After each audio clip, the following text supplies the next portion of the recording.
I'm dying. That's my baby. We're going at it at 110%. I just want 5 minutes of happiness, please. Just give me 5 minutes. And they scored! They did it! Left, feet left. What the hell was that? Oh, yeah! What the fuck are you talking about?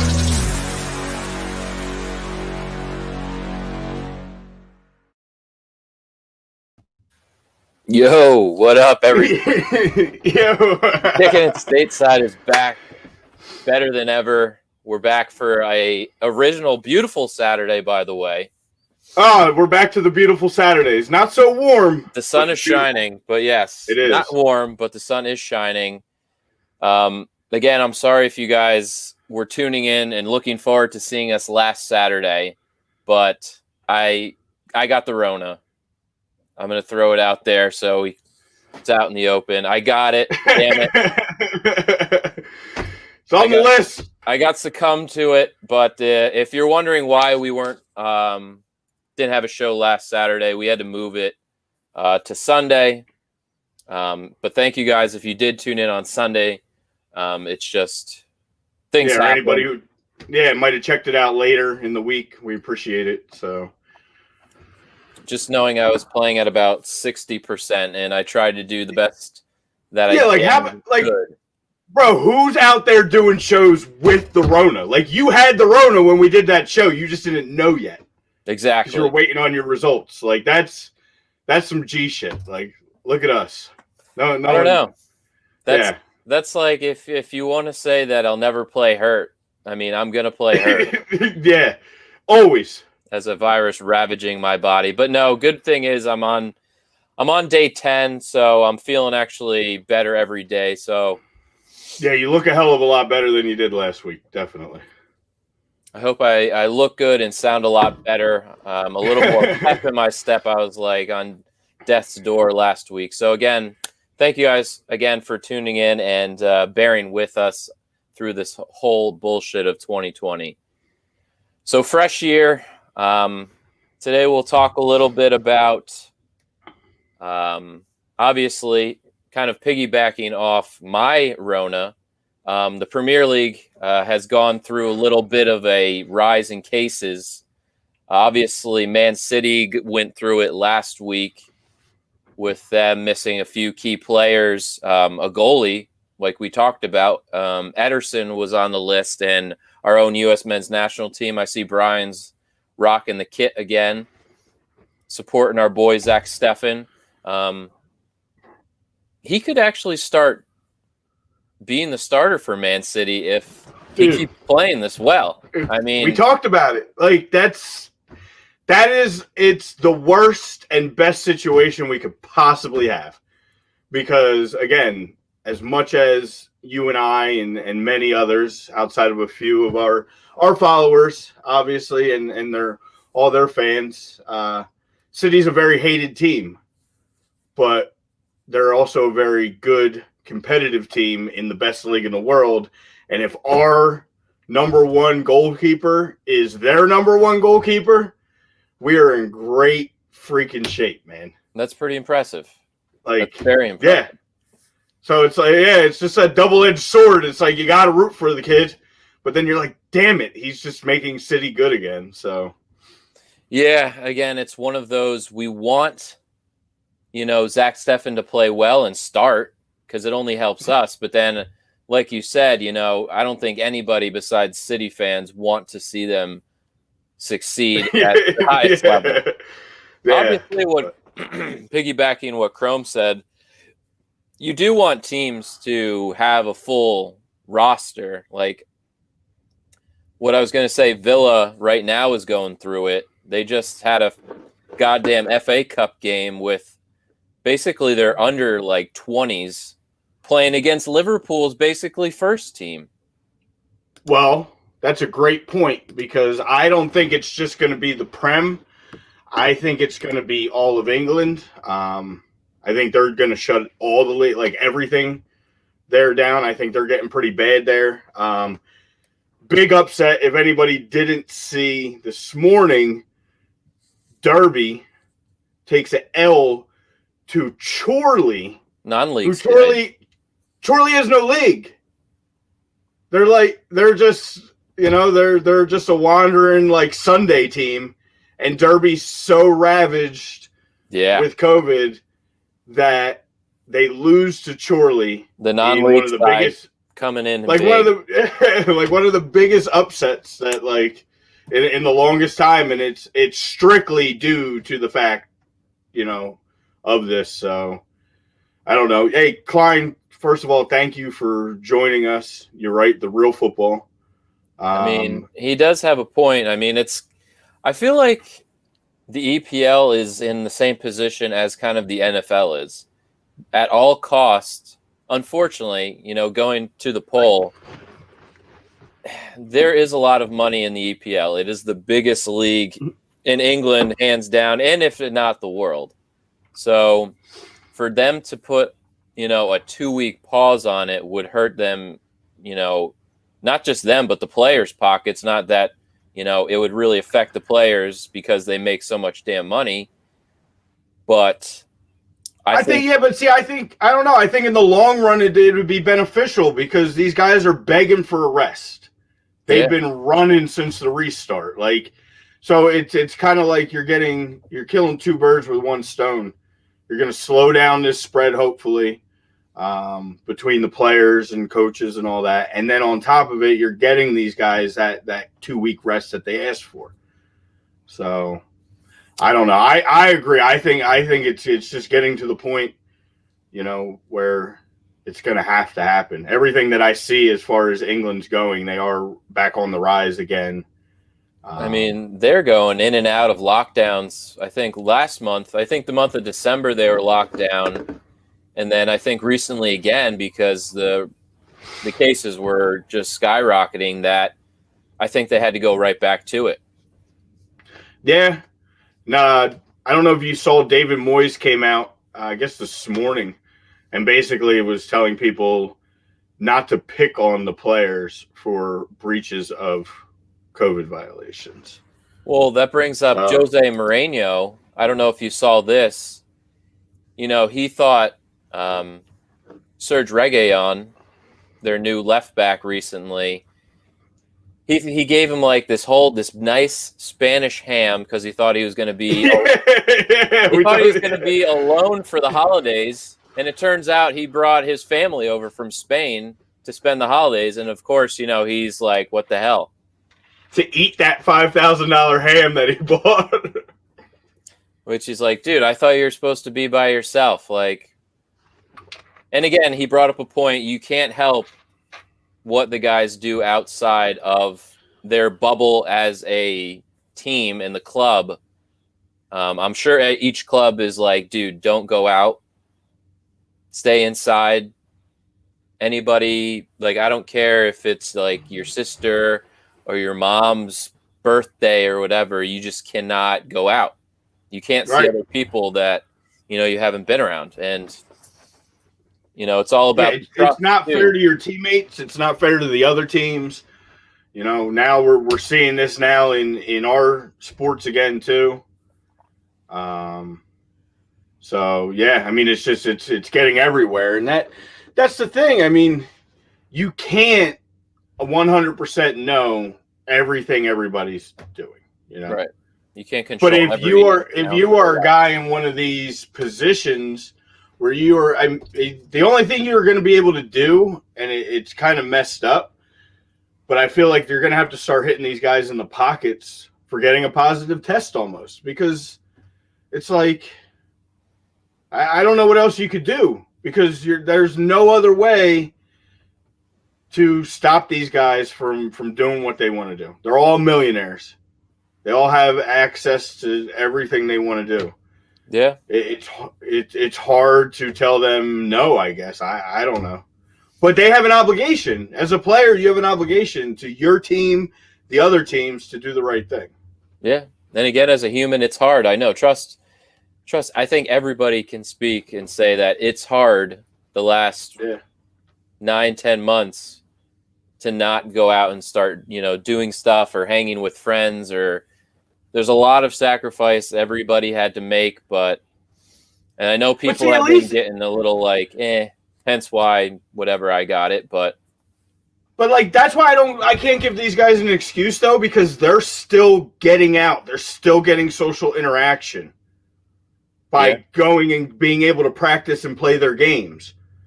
And they're getting paid a ton of money to do so.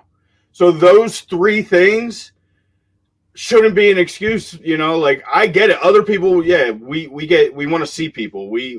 They're getting that. They're still being allowed to have that when it's game time, when it's practice time. Right. So sometimes you just got to buckle down and like, I don't know. I mean, it's here, and we're seeing it even in the U.S. that, cases are going up. It's just, it goes back to the beginning. I mean, self-policing. Klein said, who are your guys' teams? Well, I'm a Chelsea fan, and Brian is an Arsenal fan. So we're sticking in the London teams. Guna. Let's go. On fire. They're back on fire. We still got a lot of that to talk about too, because it's been a week. Which one team has started well and the other team started terrible, and it seems to be flip-flopping as the weeks go on. It's getting real close in the table. And it's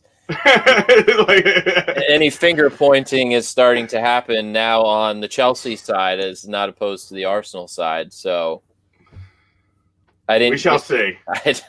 That's why I was kind of like, the good, the bad, and the ugly.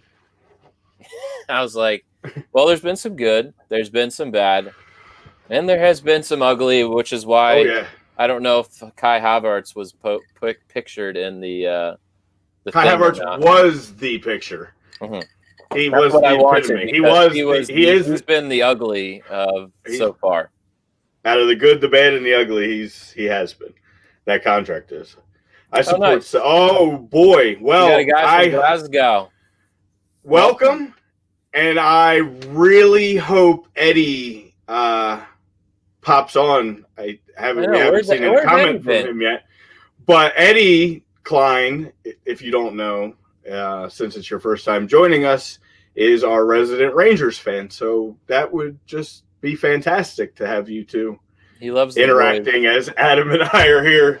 He loves the boys in the hoops. Oh yeah. Also, I'm sure Celtic fans are probably really pissed off that they missed out on Mark Mckenzie. Yeah, going to Genk. I saw a lot of Celtic fans on a lot of those posts were like, we let another guy get away, the shit organization. I'm like, guys, I know. You missed out on a good player.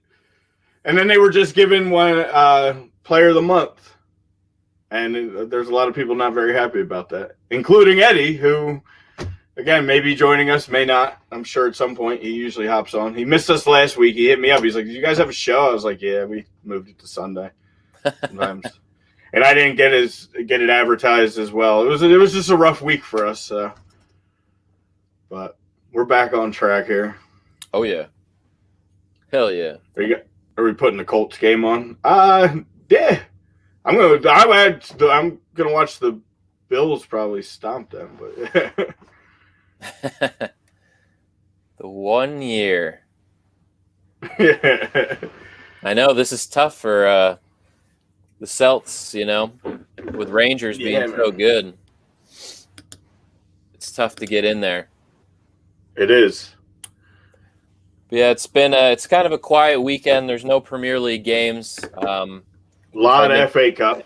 A lot of FA Cup for those of you that really watch your team in the Prem very closely or care much about the FA Cup. I know this is the first round that the big boys get to enter the tournament, and you could be playing a really shitty side. You could play a non-league side, like Derby did, and you lose. That's when the Corona cases kind of unfortunately come into play and maybe are a blessing in disguise for some of these teams. Like I mentioned, Aston Villa got hit big time in their first team and basically had their U20s play a pretty strong Liverpool side the other day, which was cool if you didn't see the interview from Louis Barry, who scored for Villa. He was the one that went to Barcelona last year, I remember, on a 6-month loan. 17 years old, gets his first chance against some of the big boys and scores, and his post-game interview was fantastic. He traded away his jersey. He swapped jerseys with Fabinho, and then he remembered it was his first game-worn jersey, like his first start for the senior team. So he had to chase down Fabinho in the tunnel and get his jersey back. Oh, that's awkward. Luckily, Fabinho was a good sport and let him keep both jerseys. I'm sure he completely understood. So, and not that he wasn't, but I was probably just going to go in another pile of jerseys that Fabinho. Eventually, Fabinho, I'm sure will hang it up in his man cave at one point. But yeah, he's getting jerseys from all over, and it's a cool story. I could get Louis Barry. That's whatever. Yeah, it's awesome. No, that's a good story though. I think. Hell yeah, that's a great way to start your career. Morning, Steve. Yeah, I agree. That seems to be, I think, the consensus that, the smart thing to do would be to put a pause on it. But again, I think the Premier League even said, and they came out and was like, we're not really in any talks to pause the league at all. Even though, like you said, I think the players would like it because that gives them, a 2-week rest. I guess their biggest defense is these teams are, you have academies, you have depth, even though they're maybe not that level type player yet, you have them. It gives them an opportunity to play. They don't really, it's right. Like, they don't really seem too concerned at this point. They're like, you can field a team, you can play. Yeah, well, that's the good part. At least in Villa's case, you're on another part of the these clubs have huge training complexes, basically like any NFL team, and you're split up to basically in your academies, your U16s, 18s, 20s, 23s, then the senior team. But luckily, you're practicing basically in different parts of the complex, so not your whole damn academy is getting hit with the virus. So you're able to get your youngsters. If you have bodies, basically they're going to throw you out there. Unfortunately. Yeah. And especially, I know it's the FA Cup and Villa's probably like, you know what? It is what it is. Like, we weren't probably going to win against Liverpool anyway. So give the young men, they were saying they were going to basically half the team was going to get dropped off by their parents at the game, which I thought was hilarious. Couldn't even drive yet, but oh man. But yeah, I think the overall consensus is to put a little pause to it. But go ahead. Yeah. No, I was just gonna say, speaking of Liverpool, in the league they're in shambles. Like, what is going on? I would love Lord Walker to have heard you just refer to them as in shambles right now. If he's watching, he's probably laughing at that comment. He's gonna probably pop on. He's gonna be like, "Yo, give me the feed, please. Let me." Oh yeah. He likes to come on when we start slandering Liverpool. He's gotta stick up for his boys. It just made me think about it. Like, that was a big story last week. Danny Ings goal 2 minutes into the game against his old club, and they sit down on it for 90-plus minutes against Liverpool. Like, you see, Southampton's they're the real deal, bro. They're the real deal. Like, he's like crying after the match because he won. I'm crying right now because they won. Like, that was a game, man. I just hope these are one of those teams that just kind of stays the path. Do what you've been doing. Don't do anything too crazy probably in this window, but don't get rid of everybody. Don't go sell them back to Liverpool now. Don't be their farm club. Mm-hmm. And, compete, stay competitive, build on this. That's all that I hope out of that team. Like that, they deserve that. Their fans deserve that. I don't want them just going and now like trying to break this up because they got offered, $18 million for somebody and they thought it would be a good move to. I mean, when you have that much success like Liverpool did last year, and this year you aren't the Invincibles like you were that last year. I mean, it was like a ridiculous record-setting year, and it's not going to be like that every year. So if there's any Liverpool fans on the ledge, just step away. You'll be fine. You're still going to be there at the end of the day. You're still going to be in that title race. It's okay. Oh, yeah. Think about me and Brian. Yeah. Come on. Thank you. Don't even say that. You don't even know what trials and tribulations are in the last few years. So don't even tell me that 1-0 loss to Southampton, which, by the way, isn't even a bad loss, is going to get you closer to that edge. Yeah. Even though you are tying like West Brom's and Fulham's, and you're playing a little bit down to competition. West Brom. What's up, West Brom? Baggies are tough, man. I don't know. What's up, Big Sam? Big Sam. Relegation, huh, Big Sam? Big Sam got them hands from Arsenal. You want to talk about relegation, Sam? Smith Rowe's like, yo, 3 games in a row. Just keep playing this kid. That's it. Youngsters all the time. Speaking of youngsters, my brother just texted me and said, obviously Schalke in the German Bundesliga is in shambles. And they decided to start the young American up top, Matthew Hoppe. Oh, yeah. And he has 2 goals. Really? He has 2 goals. 3 goals, I'm sorry. He has a hat trick in his, I believe it might be his, like, first or second start in the senior team. What? Yeah. Schalke's beating Hoffenheim 3-0 right now, behind a young American. Let's get on that. 42 minutes. There's 63 in. All right. I got it right here. Matthew Hoppe. I think I can watch it. 19. 19 years old. He's 19. Where's he? Straight Schalke, first season. I think he literally just signed like not that long ago out of maybe IMG Academy or something. I forget. But I thought that was insane. The Americans are doing some work over in Germany. This is why that Germany is such a stepping stone for so many players. Huge. And it's been working. And you're seeing it again. So 42nd minute, 57th, and 63rd minute. There's his 3. A true hat trick.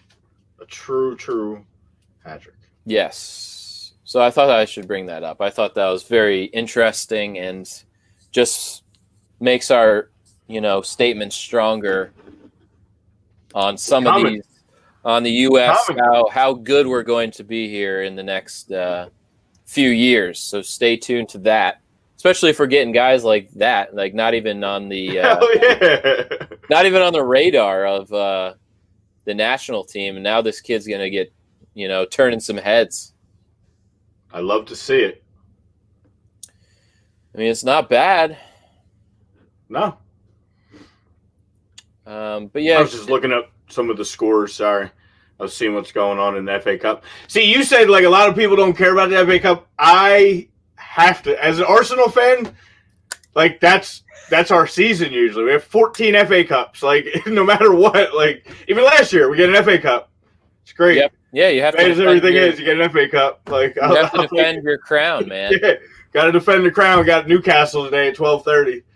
So Sheffield's tied right now. That's not good for them with Bristol Rovers. Oh man. Dude, Sheffield's Everton. Everton had to go to extra time against who the hell did they play? Rotherham? Rotherham, yeah.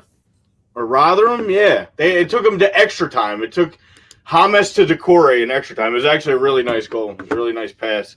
It's good to see James back for Everton. So hell yeah, that should help them. But like they struggled. Like these games are no joke. Like you get these teams. No, this could be the biggest game in their club history.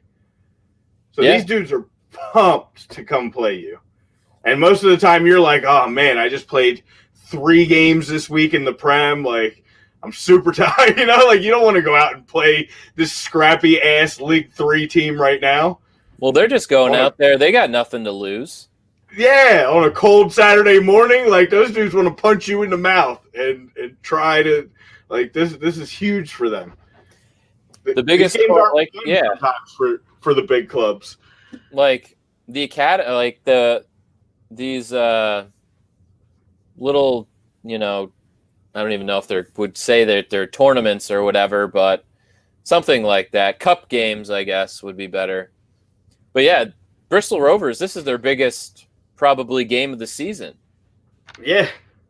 You want to get to Wembley at the end of the season and play for some trophy, whether it's the FA Cup or the lower league cup. I mean, I know I'm like making everybody's head spin, and it's very hard to follow. If you aren't like an avid watcher of English football, it's very hard to follow. It's not hard to follow. It's a simple formula. Very simple. Yeah, it's easy for us. For the FA Cup, any team in England can enter the FA Cup. I wouldn't even throw out the fact that there is a League Carabao Cup this week because that'll just throw everybody for a tailspin. Yeah. Morning, Gregory. We don't have to talk about the. Just by the way, Bournemouth is tied at halftime with Oldham. Oldham Athletic. Aha, League 2. Yeah. Greg said he disagrees. He disagrees? They're all fit. It won't bother any of them. They'll bounce back. I know, but it's been an alarming rate recently. That's the only concern I think I have. It's not even a matter of that. I mean, it is a matter of that. You care about the player's health and all that, but it's also about a competitive advantage in every sport. You know, you can't at this point. You can't even get that far behind now because look at Villa. They only played 15 games so far. Yeah, and some of these clubs are about to go. City's only played 15 as well. City, Fulham, Burnley, and Villa all have 15. Right, and then there's a few with 16. And then there's a few that have played 17. And, some are already going on 18 this coming week. So that's what I'm saying. It's like I know the health and safety of the players is probably the number one thing. But if you do a 2-week pause, you're just delaying the season.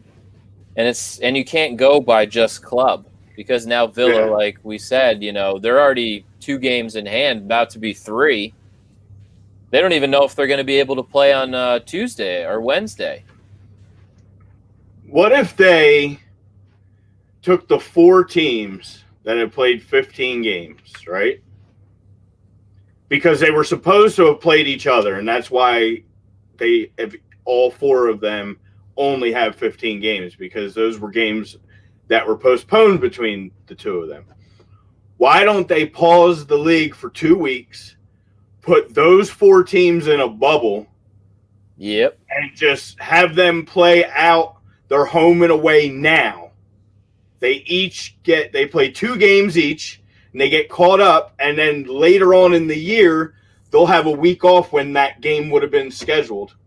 And they get everybody caught up, they get everything slowed down, and they're right back on track after a nice little pause to get going. I mean, you should work for the FA. Call them up. I should work. I keep trying, man. I'm still trying to get the Watford job. I'm sure they'll be calling again. They're sure they'll go through 6 managers in 2 years. Sooner or later, they just even as a PR move. It'd almost be like the show. What's that show now out with Jason Sudeikis, who plays the American? Ted Lasso. Yes. It'd be a real life Ted Lasso, bring an American to coach a guy that's coached your Jersey team. That's your pedigree, and then you get to coach Literally a Premier League side. Like 8 games with a Sunday men's team and now I'm gonna go coach right now a championship side. Oh, Polar Knights. Percy said this is like the perfect evolution of beards. Thank you, I think. Corona sucks, and then his mother-in-law can't visit. I know. You can't visit the fam. Trust me, it's been a very odd year especially around the holidays when you're so used to seeing your family and close family, but we're relying only on Zoom calls now. I'm pretty sure Polar Knights is happy about the fact that the mother-in-law can't visit. That's true. You said the only upside is that. Yeah. Again, COVID brain. I'm only reading some parts of sentences. It's all right. Well, some people actually like their mother-in-law and some don't. So it's just Consensus, not many do. Yes. General consensus. But yeah, I don't really know. I wanted to check. This since there's no games, I kind of just wanted to open it up to any questions, any hot topics around the world. There isn't really a true topic besides the coronavirus thing, but you hear about that in the news all the time. So we don't want to beat you over the head with that for 2 hours. So, but there is games next Tuesday through Friday, which we'll get into later in the show. But again, just kind of wanted to open it up to everybody, or whatever we see fit. Kind of just roll with the punches, I guess, today, since there's not really a true topic on hand besides the whole coronavirus. But again, I'm sure everybody hears that all day, 24/7. So, and myself, I'm kind of sick of it. I'm like a prisoner in my own fucking house right now. I can't. No human interaction besides good old Nat for the past 10 days, and that could drive a man insane. That's enough to drive a man insane. Love the man. But yeah, it's like cabin fever's real. But yeah, anything you guys want to talk about, shout it out in the comments.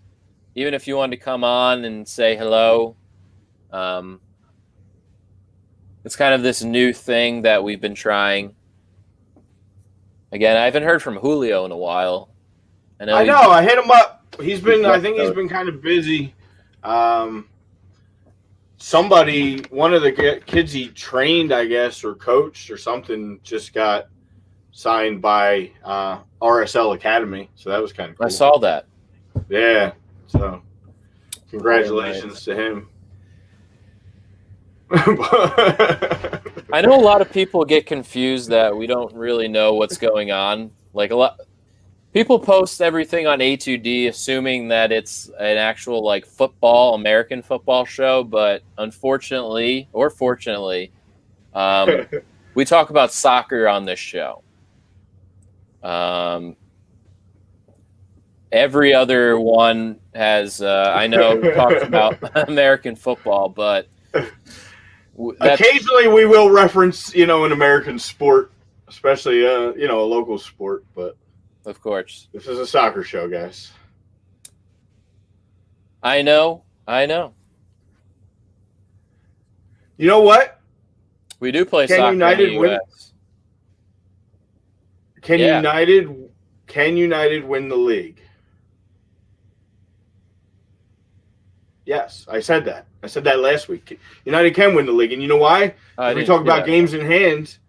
United does have a game in hand still, too. They're a 16, so that was the topic last week. Yeah, technically, United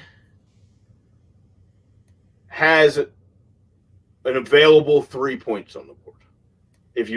The way you should look at it is they could have 3 or 1 sitting out there. So with the game in hand, they have the possibility to jump Liverpool right now. So really, they're more in first, even though the goal differential doesn't say so because the points are even. They still have 2 out of 3 possibilities to gain a point that Liverpool doesn't.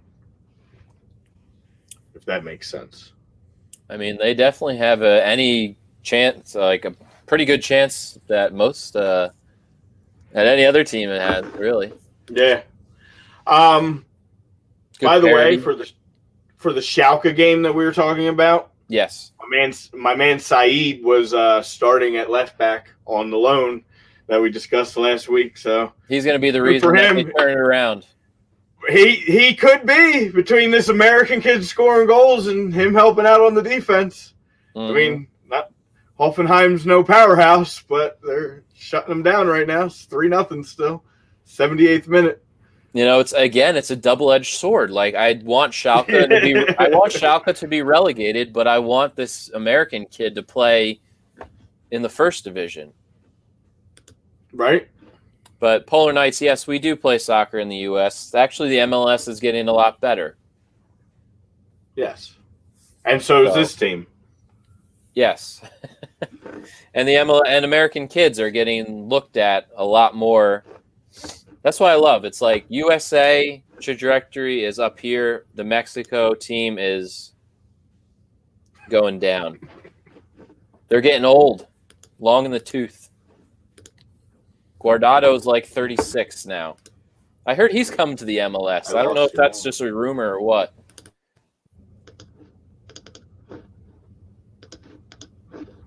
But I heard he's going to go to Charlotte FC possibly. Sorry, I lost that last 5 seconds. Oh, I said Guardado. Rumor was that he's coming to the MLS. Really? I don't know if that's silliness or what, but somebody said if Charlotte FC was possibly going to pick him up. Well, can they take Ozil too? Hey, Ozil to DC. That's, I think, a real thing. Is this like really going to happen? I think so. He's definitely out. Is Arsenal going to let Arteta do this? Like, I know what he wants to do, and if he is able to do what he wants to do, I'm going to be very happy. Because there's a lot of dead weight. There's a lot of dead weight that can be cut this January. A lot. It doesn't make sense for him to stay with the club. He's just sitting there, just taking paychecks. There's a lot of guys that just don't. It doesn't make sense to be here right now. Like, you're looking at the team that just has continued to win a couple games, and I know it hasn't been the greatest competition outside of the Chelsea game, but still, like, you're building that unity, and then you still are going to get Thomas back, and you're still gonna, you're gonna. Hopefully, Aubameyang starts scoring again, because I don't think he's going anywhere. So but You don't think so? I don't think he's going to go anywhere. I don't think he'll go anywhere. But like Ozil, they got to just like end this whole thing with David Luiz. Ozil definitely out. There's no way they can keep him there. Yeah. It just has to happen. And the MLS is trending up to where you're bringing in guys like that. I mean, I saw Radamel Falcao is about to join Inter Miami. Yeah. And Sergio Romero was allowed to leave Man United. Him and Marcus Rojo are allowed to look for a new club, and Miami and D. Becks are going to bring him into Inter Miami. I'm glad you brought up Miami. I have to give a quick shout out. Oh, Louis. To Louis. Congratulations on a great career. And he is hanging it up. He probably honestly should have last year at the end of the Red Bull season after that really bad loss to the Union. But I understand making that move to Miami. I thought maybe they would actually surprise some people in the tournament with him in goal, but it didn't really work out, and it was pretty much time for him to call it quits. So yeah, phenomenal career. Definitely the best goalie in Red Bull history. And I appreciate you, man. So thank you. Even as a Union fan, I gotta Never really got down enough. Never really got enough opportunity on the U.S. team. I felt though. He just was old at the wrong time.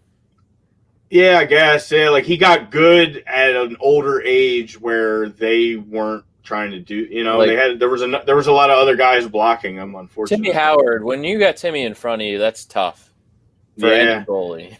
And then he got even. Yeah, and then he got good, and then Guzan was there, and then Stefan came, and there was a lot of different guys that were challenging him. Yeah, it's definitely Hamid. tough. Yeah. But yeah, again, if you missed us in the beginning, the poll is: should the Premier League do a 2-week shutdown, a little pause with coronavirus cases increasing, and of course. The poll is sponsored by our good doc, Dr. Paul Vidal, specialized physical therapy. I saw the good doc again on one of the shows last week, I think on the rundown after the Eagles game or during the Eagles game last week. He knows his shit. He knows his football, and he knows how to treat you right. Does he know soccer? Wonder if he knows soccer. I don't know. That'd be interesting to see if I'm sure the good doc. He probably knows all. Yeah. But you can find him on specializedphysicaltherapy.com. Visit him. Burlington, Cherry Hill, and apparently the Princeton location might be gone. Which I'm very sad. I can't say my beautiful Princeton, New Jersey. I mean, you could still say it. It just wouldn't. You wouldn't be able to find him there. I don't want to lie to the people. Yeah, no. You can still call Princeton beautiful. They're not there, it appears. So that's true. I can, and I will. Of course, the Ambuck Services guys, the best gutter replacement, cleaning, deck restoration. You name it, they got it. Again, today, I always say, I think we're done with the good weather.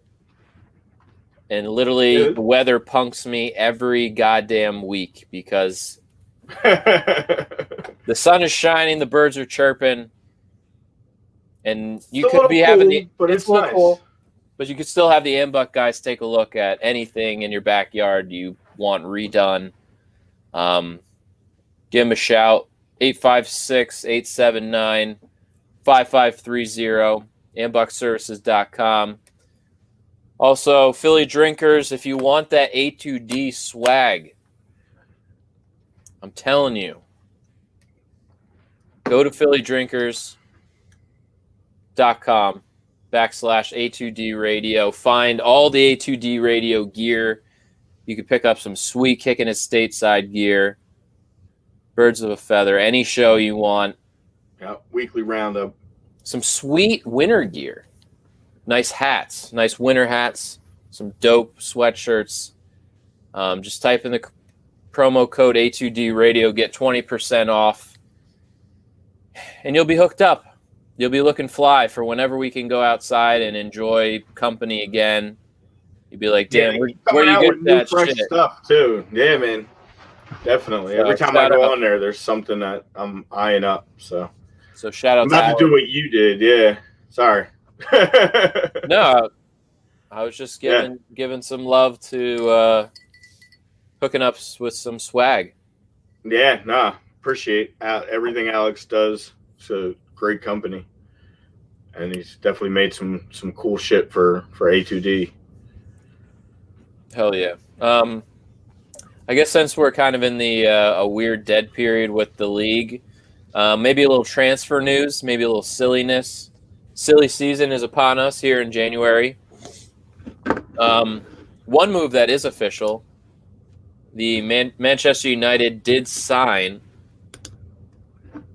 Amad Diallo from Atalanta. Really? Yeah. Okay.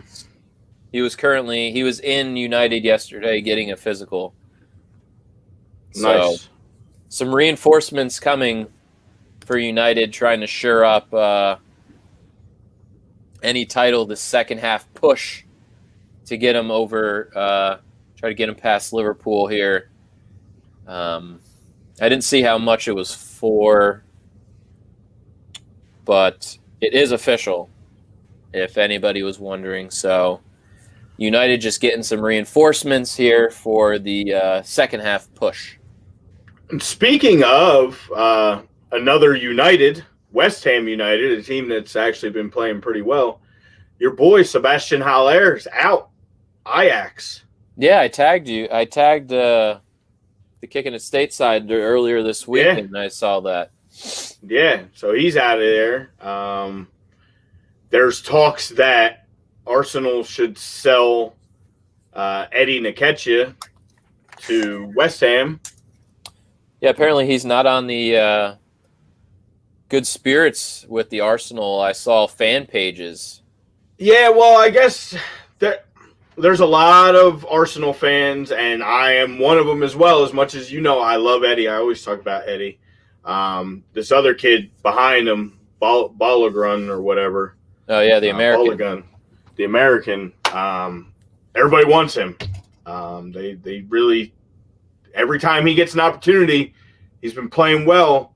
He's young. Florian Balogun. Yeah, you can get some money for Eddie. I mean, you're looking at least probably 15, 20 mil, somewhere in that range you should be able to get. You hate to give him to a club that's one of your competitors, but that's how this game goes, unfortunately. You can't get them all. If you're going to move somebody, your best deal may be within your own league. It may not be. Yeah, it's tough. If the money comes calling and you're not getting your opportunity, I guess. I mean, isn't that Florian Balogun kid, he's in his last year of his contract? Yeah, so obviously Arsenal would have to re-up him. I mean, but it seems like he's pretty good if they give him a shot, but again, who are you sitting down? Aubameyang's $100 million or what? No, but you're hoping it's going to be a number 2, because I don't think Aubameyang. I don't think you can move that. You just did that deal. That's going to be a tough move because you're probably going to lose some money, especially because of the form he's been in right now. Right. If he was still in top form, you probably get what you paid for him back in a transfer. But right now, probably not. The move probably is to move Lacazette. That's why Lacazette's been getting a lot of playing time. He's probably been trying to get one last showcase. If you move Lacazette and Eddie, or you just move Eddie, I don't, but that's how you'll move up the ranks. The kid's not coming in right now and just taking over. No. He's still, what is he, 17? No, he's 19. I don't know. Just to get an opportunity, if he's that good, you got to throw him out there. In the few games he's played, he has 4 sub appearances with 2 goals and an assist. Right. So, I don't know. You have to move somebody. You gotta get money coming in the door. You got to give some of these kids opportunities. Eddie's a valuable commodity. I think you lost money on Lacazette at this point. You would lose money on Aubameyang at this point. Yep. Xhaka maybe has to go. I don't know. It's tough. There's a lot of moving parts for your Arsenal boys. The Willian experiment started off awesome, for 2 games, and now don't really understand what's going on there. I don't know. There's a lot of young kids. The young kids are playing well. So, I keep saying and asking, just keep playing them, I guess. Yeah. Hopefully you can move on from Mustafi. Jeff brings up good old Mark Mckenzie for all my Union fans out there. Another Union Academy product on the move, getting that money in. Mark Mckenzie, center back from the Philadelphia Union, off the Belgian. It's awesome. Playing for Genk. So I have two new teams. I have Red Bull Salzburg with Aronson, and now I have a Belgian side in Genk, and I'm definitely copping that away Genk jersey with Mckenzie. No, that'll be fresh. Oh, I'm glad you brought that up too. I want to ask everybody. My birthday's coming up. I just got this jersey. For my birthday, I was going to ask for something else, and I'm totally torn right now on which direction to go. Oh, I'm getting you an away days special mystery kit. Ooh. I am signing up finally. Everything's kind of like I've got some money that just recently, so I am going to get my away day subscription going. I was going to say before I'm going to put a nice little order in with Alex. Jeff from the top rope. Love it. Oh, man, Jeff knows me so well. The shit natty jersey. That would actually be a great troll gift. Oh, it would. I mean, I wouldn't spend a dime on it, and I wouldn't even ask anybody to do so. But if anybody did want to just, send that, I'll rock it. That'd be hilarious, and you have to wear it on the show. I'll wear it. I still have to wear an Arsenal thing, don't I? You did. I let you get away with it on Boxing Day. I don't have any Arsenal gear. I know. To get something on DHgate or something.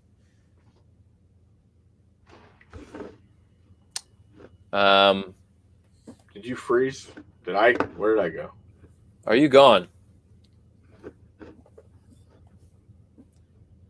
Are you having issues? We just lost feed. I'm still here. You're here. I'm here. Yay, we're both here. Speaking of MLS, apparently Inter Miami fired their coach after one season, and they are about to appoint Phil Neville. Really? The women's English international team coach. Apparently, they've reached an agreement, and they're expected to make the announcement sometime this week coming up. So be on the lookout for that. To all my Inter Miami's making moves, man. They thought, hey, we didn't get enough guys with Higuain and Matuidi. We're just going to go after, Sergio Romero and bring in fucking Radamel Falcao. Why not? Let's have a striker partnership with Higuain and Radamel Falcao. Like, okay, sure. Talk to me like 8 years ago. That might have been the best duo ever. Robert Snodgrass is on the move. For all my snodders out there. Yeah, heading to West Brom. Yeah. The old man making moves. So oh, you froze again.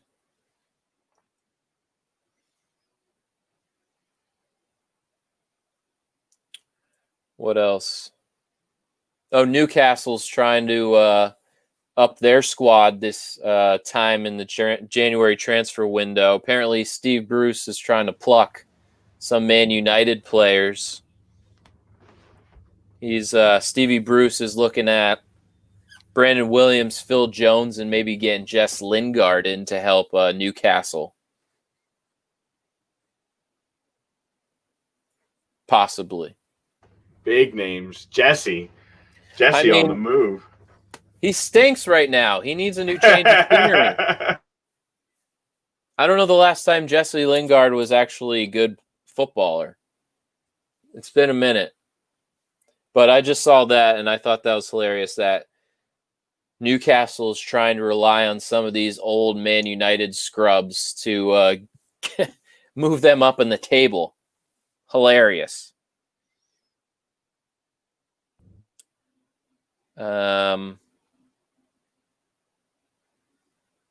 The old Mycon.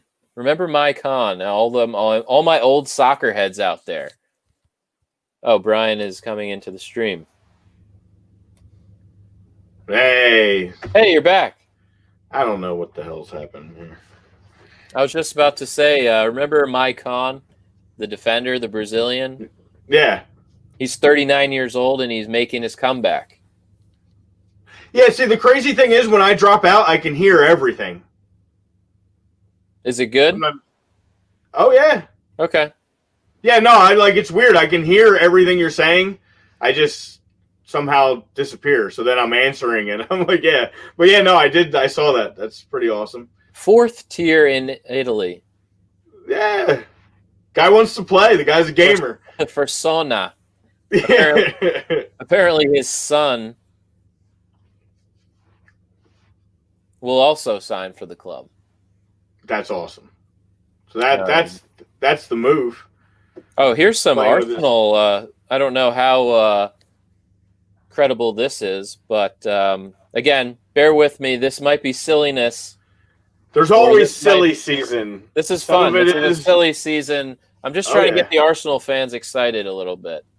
Yeah, just real quick before he says that. Like, if people don't understand silly season for soccer, like, you think American sports, they just, like, throw shit up against the wall and hope that it sticks. Like, that's all these guys do. Everybody in this business, you'll see a report day in and day out from very credible publications and very credible people that so-and-so is going to this team, and it is going to happen. And then, like, 2 days later, he goes all the way to the other side of Europe. And you're like, what the hell happened here? Like, it is just so much talk. So, but we love it. Like, it's awesome because it's really entertaining. And a lot of them, are real deals, and a lot of them do end up happening, but a lot of them is just nonsense, like Koulibaly coming to the Prem for the last 7 years. Like, yeah. It's almost like me and you can say something and put it out there in the world and people might believe it. Yeah.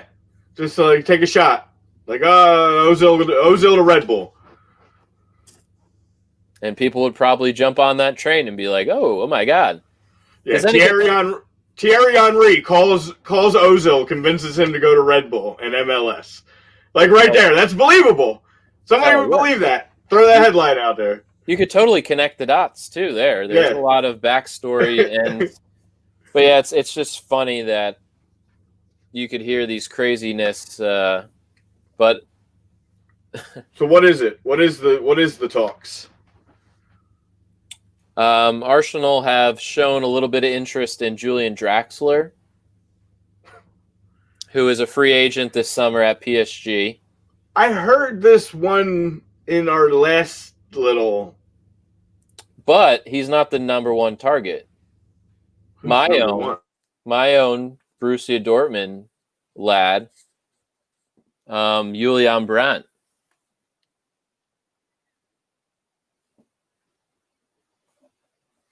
Did you drop out again?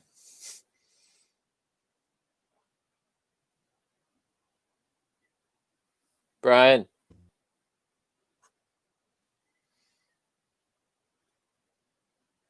Uh-oh, Internet Gate is back in full force.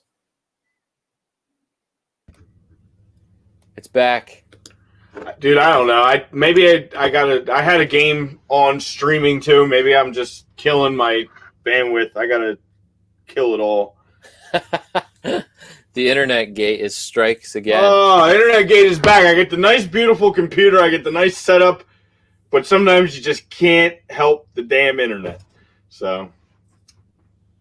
But yes, Julian Brandt, I heard you. Again, I heard you because I can hear you. I just can't. I'm like, yeah, I hear you, but you can't hear me and you can't see me. But yes, honestly, Julian Brandt, like, if you get Draxler, I'm going to be like, I'm be upset. Like, that's just a stupid move. Yeah, I'd be upset. If you got Julian Draxler like 4 or 5 years ago, like World Cup time, like maybe. But no, I'd be extremely upset. But Julian Brandt,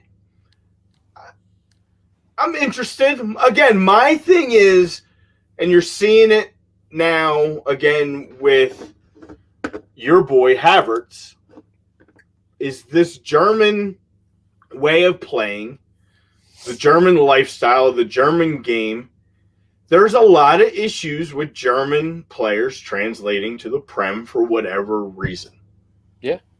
You know, and staying happy and staying consistent. And I'm very hesitant when I hear, I guess Ozil kind of did that. And there's other guys that have been around, and Kai's don't, like, it's just a different style of game. It's a different speed. It's just a whole different look. And it worries me sometimes. I think Julian Brandt's an incredible talent. But I just don't know if that's the right fit. It'd be very similar to bringing in a Kai Havertz type, because they play pretty much the same position and they play pretty much the same way. Like, they're not flashy at all. Julian Brandt's an incredible passer of the ball, but he doesn't even get time at Dortmund this year. Yeah. Like, Gio Reyna's playing in front of him for whatever reason. I don't know if that's just the stupidity of the old coach or just what he sees in training, or I don't know. But Julian Brandt was fantastic last season. But I don't know if the Premier League is really what his career needs, especially if he can't get in the Borussia Dortmund team. I don't know. Yeah. Love the guy, yeah. But it would be a bit concerning. I don't know. I want a little bit of fresh faces, but again, like, Smith Rowe comes in, he's playing really well. So now, are you going to take this kid out because you want to go and spend big money on a cam, or do you just, like, you keep rolling this kid? Like, there's a little give and take. Like, you don't want to overdo it with the moves. Like, you need help on defense. If you're Arsenal, you got to just go get defense. That's it. That's all I care about right now. But it's like, defense is just so hard to find. It is. You got to find a diamond in the rough. You got to take a shot on a kid, or you got to spend big money, and it's always very hard to justify it because no matter how well they do, you're gonna probably overspend. But and you have to overspend, or you find diamonds in the rough. Like, not to bring up Mckenzie again, but this is where some of those little smaller clubs like Genk and Salzburg and hell, even Dortmund, producing younger kids, buying them for cheap, and then selling them for a shit ton of money once they get developed. Yeah. Like, that's what you kind of have to do. Like, I know Arsenal signed a young kid from, Hoffenheim or something? This Rekic. Yeah. But again, you're just taking a flyer on a guy that you think might have the potential one day to be a starting center back in the Premier League. It's all potential. Yeah, I mean, Genk could make out really well in this deal because they could not only get themselves a young, good center back, but in 2 years from now, go and turn around and make a boatload of money off of them. I mean, you should see the pedigree with that Genk, which I think really made Mckenzie's, decision a lot easier. It was like De Bruyne. I think even Koulibaly came from there as well.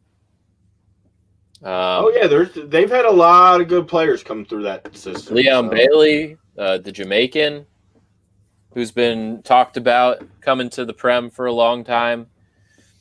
Like, the pedigree's there if they can develop them right. Yeah. I saw something that Julian Nagelsmann does not want to leave Leipzig to take the Dortmund job. And I said, no goddamn shit. Why would you leave a Leipzig job where you're sitting pretty, you're in first place, you got the team you wanted, the style you want? Why would you go down, basically, and coach a Dortmund side that has no real direction? Yes, you have great young players, but you have no structure at this point. Dortmund's just kind of like pissing in the wind and just hoping for anything at this point. I want Nagelsmann to stay because the longer he stays, he blocks Jesse from that job, and maybe Jesse decides to get out of the Red Bull organization and either maybe take the job, like I said, at Dortmund, look into that job, or maybe take Berhalter's job still. I'm not. Remains to be seen. Or maybe come back to Red Bull. Maybe, come back to New York. Oh, yeah. They could really use you. In the prime of his career, he's going to take that step back. Now, I do want him to stay at Salzburg for at least another year or two with Brendan, because I think that's huge for Brendan's development. And Same. I would love to see Brendan starting for the U.S. team. So Same. That's why I'm like, that's just more. That's silly talk too. That's just me loving Jesse and wanting him to move around and keep being successful on all these other stages. So when that U.S. job does come up, it's zero question of who should have it, because you've seen everywhere he keeps going, he's successful. Red Bull is just, they've literally not been the same since the day he walked out of that building. Mm-hmm. And then he goes to Leipzig as an assistant, builds them up.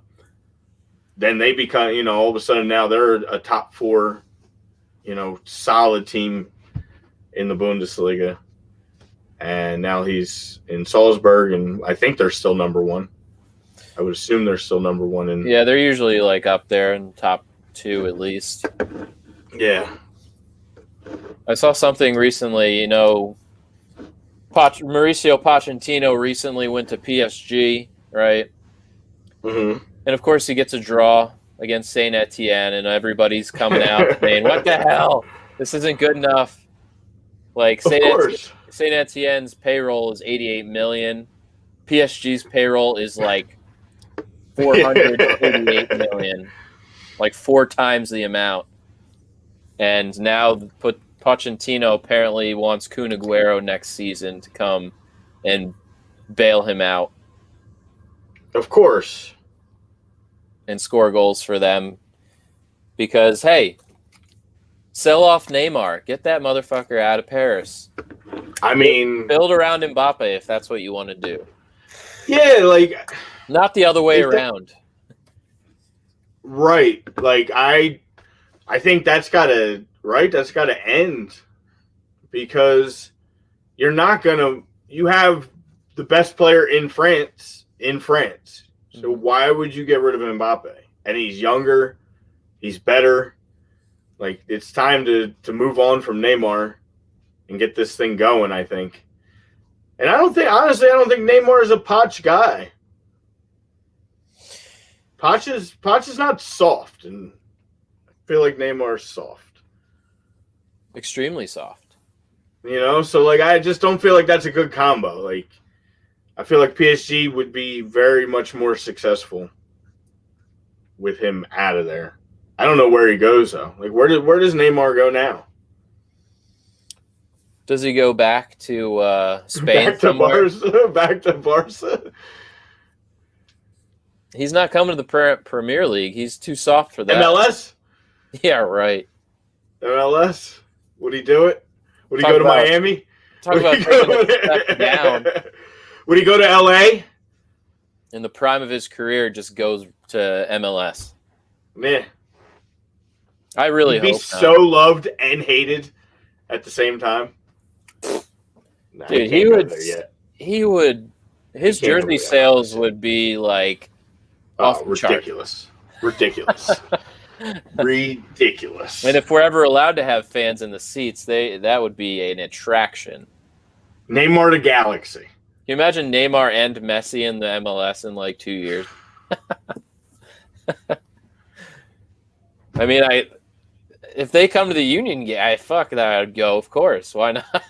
To see those two play in real life. Yeah. That's like some of them, right? It's going to happen. Like, sooner or later, one of these guys is going to come. I think Messi's going to come. Yeah. He keeps saying it. He's always wanted to play here. He's not staying at Barcelona. They're in a fucking dumpster fire. Dude, it doesn't matter if he comes here at 35 years old. You know how much money he is going to get? He's going to New York City, and he's going to buy a huge penthouse, and But just the endorsements, His face will be on every billboard in Times Square. People like soccer. Is that what it's going to take? Is that what it's going to take? That's like what Polar Knight said earlier. He's like, "You play soccer in the U.S.?" I never got a chance to say what up, Pete, because I kept having internet. Yeah. Sorry, Pete. Thanks for joining us. I get off on these tangents, and I'm like, I see you in my mind. In my brain. In my brain and my COVID haze, I see you. What else? Just checking the FA Cup again, see if anything interesting is happening. Any big upsets? West Brom and Blackpool are tied. Ooh, the 81st minute, 2-2. Looks like Bournemouth's got a 3-1 lead now on Old Ham, so they're good. Burnley, what are you doing, Burnley? You're losing. Burnley is losing to Milton Keynes Dons. Oh, MK Dons. MK Dons. So Burnley's tough season is continuing. That is in the 81st minute. They're down 1-0. It makes me so sad, Shawnee. Yeah, this is just not. Sean Dyche. It's not good. It's not good for Burnley right now. Sheffield did take the lead. They are up 3-2 right now. So they are holding on. Jared Bogle, becoming a show favorite of mine. Mr. Jared Bogle scores again, giving them the lead in the 63rd minute. So he was a nice pickup for them, and he may be hopefully on his way back out at the door if they continue to struggle, because he's got a lot of talent. Jared I would like to Bogle. see a kid like that on Arsenal. He's a right back, solid. He's coming. Listen for his name as well in the English ranks. Jared Bogle. Jared Bogle. Fulham is tied with QPR right now, 0-0 in the 76th minute, so it's not good. It's not good. That's not good for Fulham. Let's see. Leicester 4-0 win, or pretty much over, against Stoke. So good old Stoke. Good old Stoke is right. Who else here? Anybody else worth noting that's still playing? No, everything else we talked about. There's some games tomorrow as well.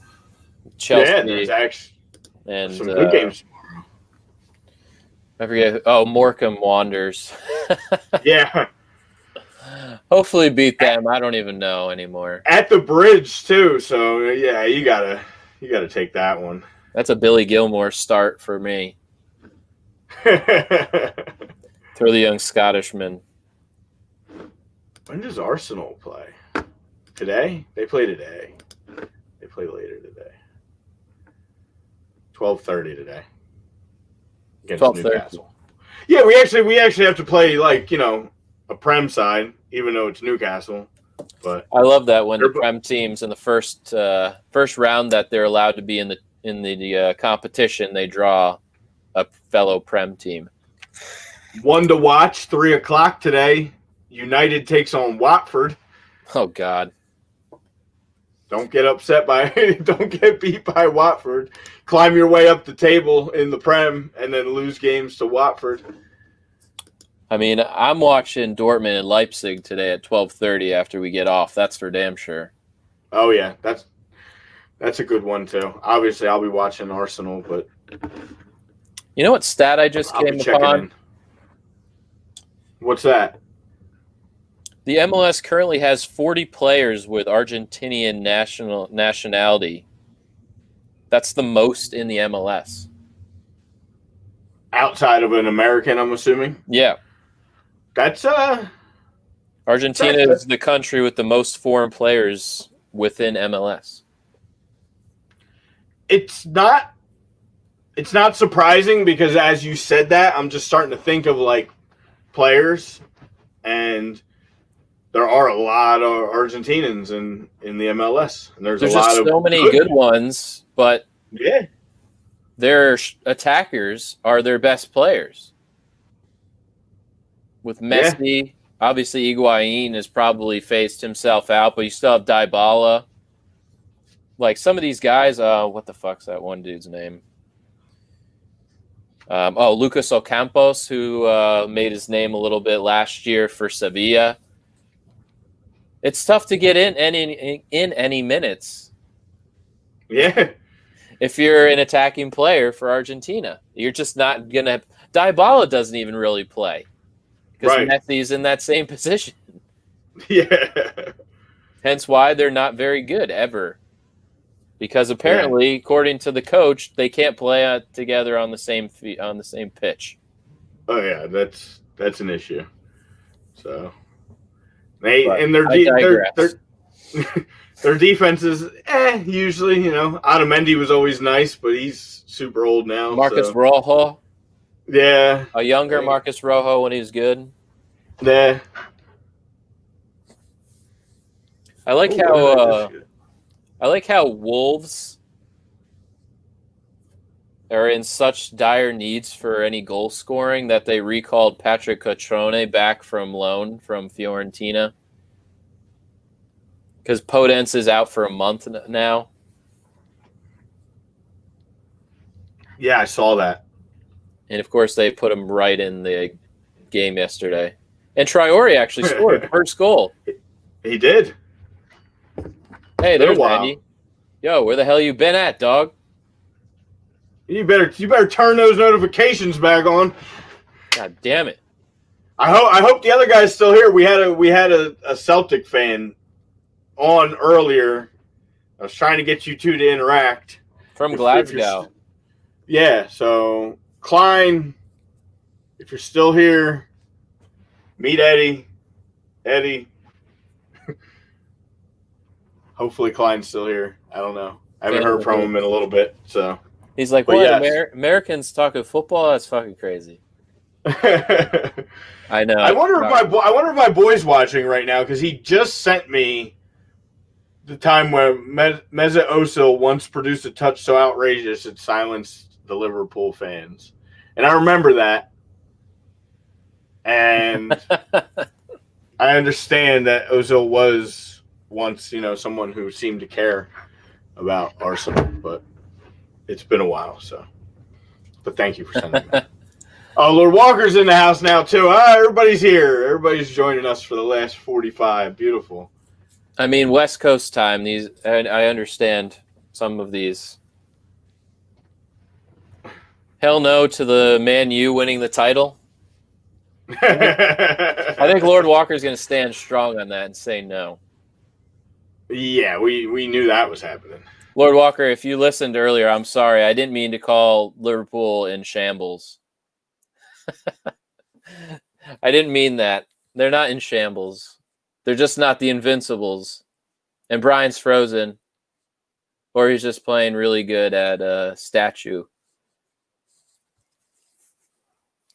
Internet Gate.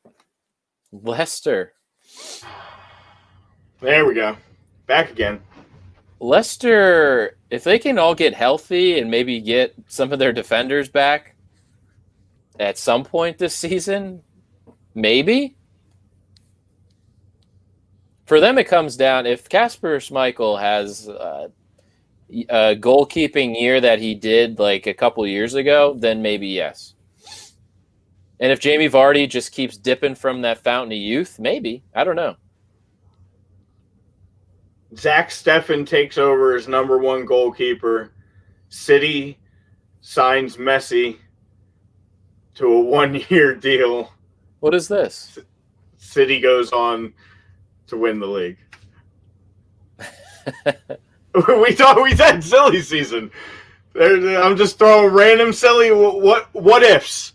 What ifs? It could happen. I don't even know. Does Messi want to work after he leaves Barcelona? I feel like he would want to go to the MLS or PSG. Yeah, no, I know. We always said, though, that was going to be the stepping stone. He was going to have to go to City for like a year, then go to New York. Just give me something. Get outside your comfort zone. It was going to be a double down deal in that from the Yankees. He was going to go throw the pitch out on opening day for the Yankees. Oh, my God. I would shit my pants if that happened. I told you, they are going NYCFC is going to get Messi. I said this from day one. They're going to get Messi one day. By getting Messi, they're going to get all that money. They're going to get a stadium finally built for them in Brooklyn somewhere, probably. And they're going to call it the house that Messi built, playing off the house that Ruth built, and the rest will be history. I just really hope he throws a pitch at the Yankees game. God, that would be a moment that would go down forever. He's thrown to like and bounces it. I hope he No, you know what? He can't bounce it. He's got to throw a strike because if he bounces it, the narrative on soccer players in this country will just always be negative. He's probably a lefty too. Does he even know what baseball is? Yeah, they play baseball in Argentina. Are you sure? A little bit. I still think it's Liverpool's title to win. See, Lord Walker, I am nice to Liverpool. Or is it Liverpool's title to lose? Do you word it that way? Maybe. Like, I think it's really anybody's race. The second half is going to be interesting. I'm not a hate. I wouldn't say I'm a hater. Right. My only thing, Liverpool will win it, but I think put it this way, that it's going to be a little it's gonna closer. be competition. Yeah. Liverpool, regardless at this point, to me, and I know probably Liverpool fans either are going to agree or don't want to hear it at all, one or the other, but no matter what happens to Liverpool the rest of this season, to me, they get a pass because they lost the best center back in the world on a play, first of all, that should have never happened. It was a play that was never – there was no Pickford never paid any price for what he did. Like, that should have just – so to me, they will have a pass in this season because – to deal with that situation is not easy, and I still think even without him, they're probably the team to beat, and they are still the favorites. But I feel like no matter, like, you can't, if you're a Liverpool fan, you can't be upset at the end of the year if for some reason you don't win the league and you do somehow finish second or third. You're not finishing in the top four, so you don't have to worry about that. Like, you just have to take it for what it is that you got screwed out of another championship season by losing Van Dijk, I think. Yeah. If they don't win. That's if they don't win. It's a big But there's a really, again, we got a window open. So we talked about this. What are they going to do here? Are they going to do something? Are they going to add a veteran defender? Lord Walker, I don't think was on last week because we were in a weird spot last week, but that was the question I asked. We're in a transfer window. There's moves being happening. Do you think Liverpool's going to go out and add another center back?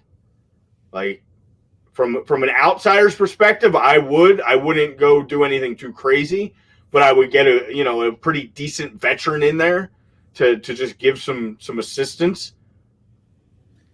I love Eddie stirring the pot. How close? Jumped on weather. Yeah. So I was just reading the comments too. I mean, that's why Bruno's ever since he came in that United team, man, they have been totally different. Yeah, and that was the signing that almost never happened. Remember, they got shut down. Like, it was like full blown going to happen, and then they got like completely shut down. And then they went back in and reworked it and was able to get him. And it's just been night and day with that team since. Again, they had some struggles in Champions League. Unfortunately, they were in a really tough group for them, and it didn't work out. They got the boot, but again, now they're one of the favorites in Europa, and they're one of the favorites right now in the Prem. Hands down. I mean, you can't argue it. They're tied in points with Liverpool, and they have the extra game in hand over Liverpool and Leicester. So Yeah, I mean, I think it depends if City, once they get everybody healthy again, and I mean, De Bruyne hasn't even scored really that much. Did he even? Does he have any goals this year?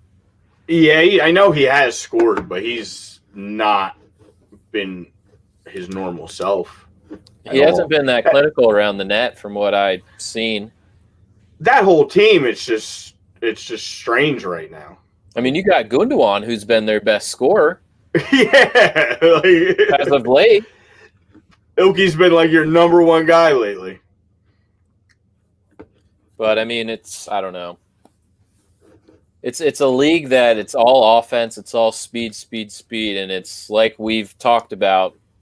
You got to find that diamond in the rough defender, and these guys are going to start buying some crazy young kid who's hoping to be the next Van Dijk. Yeah, I mean that's what you got. You really got to. That's what you got to find. You got to find one of these kids that, like we talked about Sanchule. Unfortunately, he got hurt, but like that was a find. Like that was a huge find for Leicester. You just go out and you get a relatively inexpensive Turkish center back, young kid, to replace the $30+ million man in Harry Maguire. Well, they did it again this year. They brought in Fofana. Yeah. And we haven't even talked about Pereira. The man's been out for almost a full season. Yeah. So they're just finding, they're finding people left and right and that's what you need to do. You got to find them. Yeah, I don't know, Jeff. I mean, Aguero, I think, is on the other side of his career here. There's got to be something up with why he hasn't been playing. Like, I know he's coming back from injury, but I don't know. Yeah, I'm looking through goal scorers real quick. I want to see, dude, he's not even. Where is he at? Damn. I mean, you still got to feel good for the young Villa lad. Louis Barry, just a gem of a kid. He was so excited he scored his first goal. But, I mean, yeah. Could have Kloppo maybe rested some of the big dogs. Sure, why not? You're going up against the Villa U18s. That's fine. But, hey, competition's still competition. You still want to win. Yeah. Hey, guess what? Sometimes you just want to win games. Kloppo's got that dog energy. Yeah, and you just, and it's good for those kids, for the Villa kids. You get to play against the best competition in the world. It was kind of funny, though, seeing how young. You know what it was? It was last year, Liverpool was in a situation where they had to run their basically U23 team out against Villa in a game, and they lost. So this was probably like Klopp being like, you know what? I had to do the same thing. Fuck you, Dean Smith.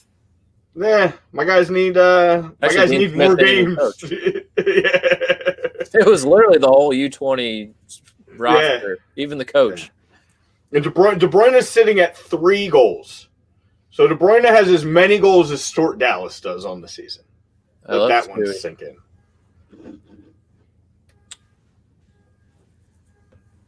Yeah, I don't know. I still say Aguero is. I think his days are. God, the guy's just a pure goal scorer. But I mean, there's got to be some reason why he's not playing. Yeah. I mean, Gabby's not exactly blowing the world away. No. There's some turmoil. There's some turmoil with that team. I think it's been quiet, but I don't think everybody's very happy there. No, including Pep. It's an odd situation. Is it? Maybe. Do you ever think that there's like a weird? Yeah, Aguero to the thing? MLS. I'm saying. Yeah. Could there be like a weird thing between Pep and Messi? Are they friendly? Are they not friendly? Like, is it like maybe Pep wants to go to Barcelona, but he doesn't want to go to Barcelona to coach Messi? I don't know. I think once Messi leaves Barcelona next year, Barcelona will just not be the same ever. You're already seeing it. They're old. Yeah. PK's on the other side of 30. Busquets has been there forever. Jordi Alba has been there forever. Rakitic obviously bounced already. Yeah. I mean, they still have Frankie de Jong to kind of take the next but spot, Frankie's not anything crazy. No, but they're going to spend money. They're always going to spend the money. I know they have Ansu Fati, who's, this next wonder kid. And that was my YouTube question, who's the best youngster in the world? Is it Haaland? Is it Fati? Is it Phil Foden? I still say Haaland, but yeah. He says they talk on the phone, and I've heard that. Like, that's the thing. I've heard that they have a relationship. I've heard, but like sometimes, like I could see from Pep's perspective, not wanting to go to Barcelona to coach Messi and not succeed, because you know what I mean. Like Messi's getting older. They're at a point now where it's like, if that happens and then they don't succeed, like it's a black eye on both of their reputations and both of their kind of legacies. So yeah, Lord Walker. I mean, like you said when you were on the show, 2 weeks ago, that's not Liverpool's MO to buy anybody that crazy, like spending the money, and especially now. Oh yeah, you don't want to make any stupid panic buys either.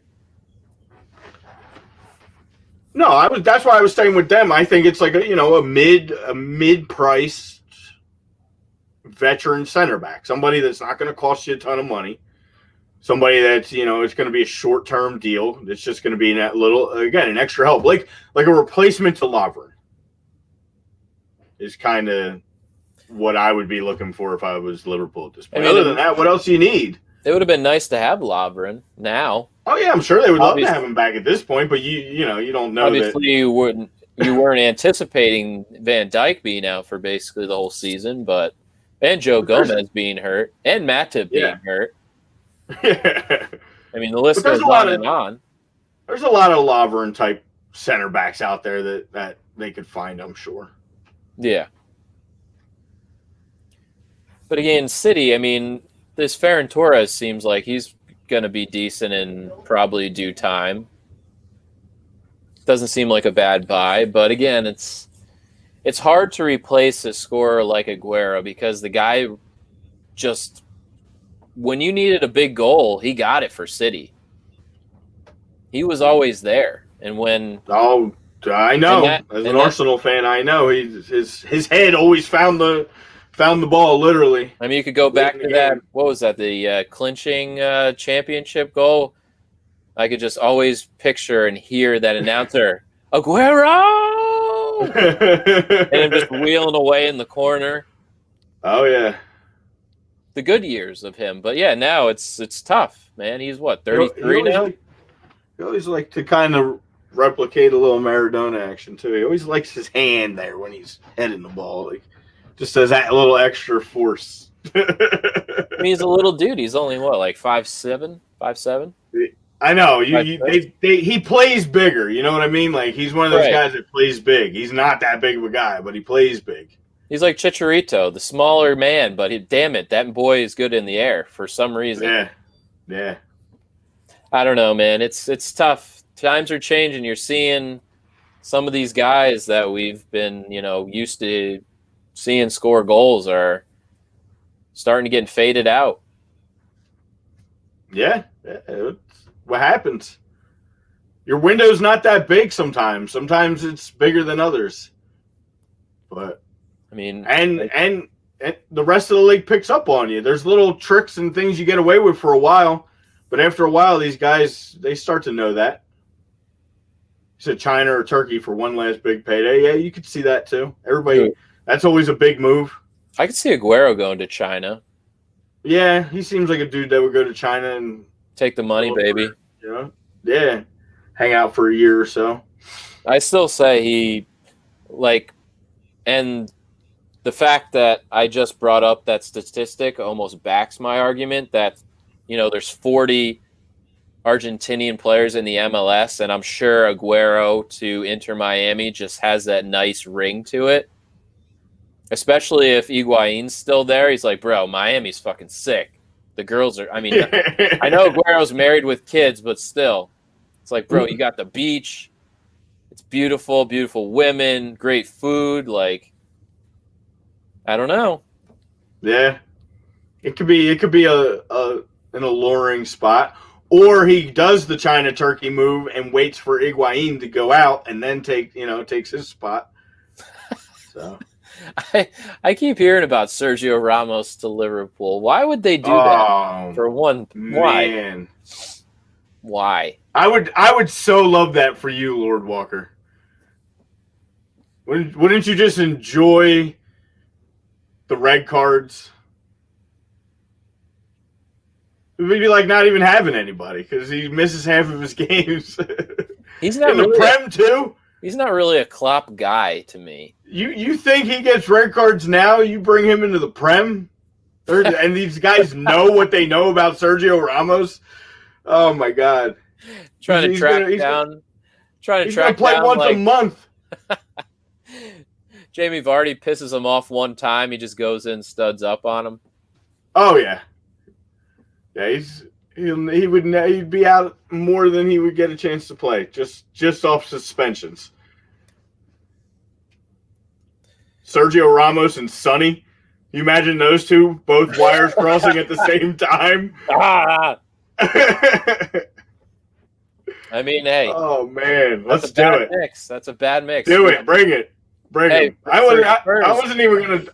Yeah, like when I said a cheap veteran, I wasn't talking about that. But, hey, they want to make that move. That'd be just tons of headlines. A lot of stuff for us to talk about week after week. Hey, I mean, he's dealt with Jose before, Sergio Ramos. At Madrid. It's true. Hey, would he come to the Spurs?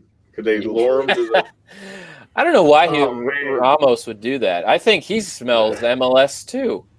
Yeah, he's got Miami written all over. Are you serious, that guy? You ever seen that man without a shirt? He's perfect from head to toe. He love Miami. Man, he'd be chilling on South Beach in a second. He probably does have a home there. Oh, I'm sure he probably already does. Yeah. But yeah, there are actually Prem games, coming up. We think on Tuesday, Wednesday, Thursday, Friday. It's very staggered. Yeah. As of now, we're still playing. So. As of now, the show must go on. If I could pull it up. You can. I'm trying to check your the Bundesliga finals. All the FA Cups are final until the afternoon round, so nothing we missed. Your boys Forest got back on a win today against Cardiff. That's a good win. The tricky Norwich beat Coventry down, so that was Norwich is rolling. Norwich is going to be back in the Prem next year. Book it. Hey, if I could see, if I'm seeing Hot Toddy's man bun again, I'd be happy. The Canaries are still they still are with us on Twitter. We got our 100th Twitter follower, so anybody watching, please. What a milestone! Trying to build this, just like we're trying to build the socials for everybody. A2D, again, check out all the great shows real quick. I'll say it on A2D. Ton of great, every day of the week. There is a great show to watch on A2D Radio. The expansion is coming with Los Angeles, Texas, New York, Florida, and then obviously the OGs, as I refer to them now. The OG A2D Radio out of the Philly area, and then obviously Kickin in Stateside, man. We're on all the socials. We're on Insta as well. We're on Twitter. please, a Twitter follow is huge at Stateside. You see it right under my name there. Anything you guys could do to help, we really appreciate it. We appreciate everybody checking in. So, Jeff said Norwich back, please. No, it's happening. I mean, Timo. they're pretty much running away with the championship. So, I hope Timo's coming back. I hope you're ready for that canary yellow flying through. What was Aguero from, Lord Walker? Boca Juniors? Was that his boyhood team? Is he a Boca?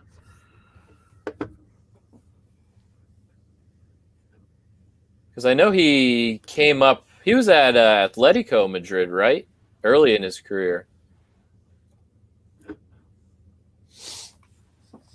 Where did I lose? I don't remember if he was a Boca or River Plate. That's really the only two options ever. There's others. Yeah. But those are the big dogs. I was being sarcastic. Right over my COVID head.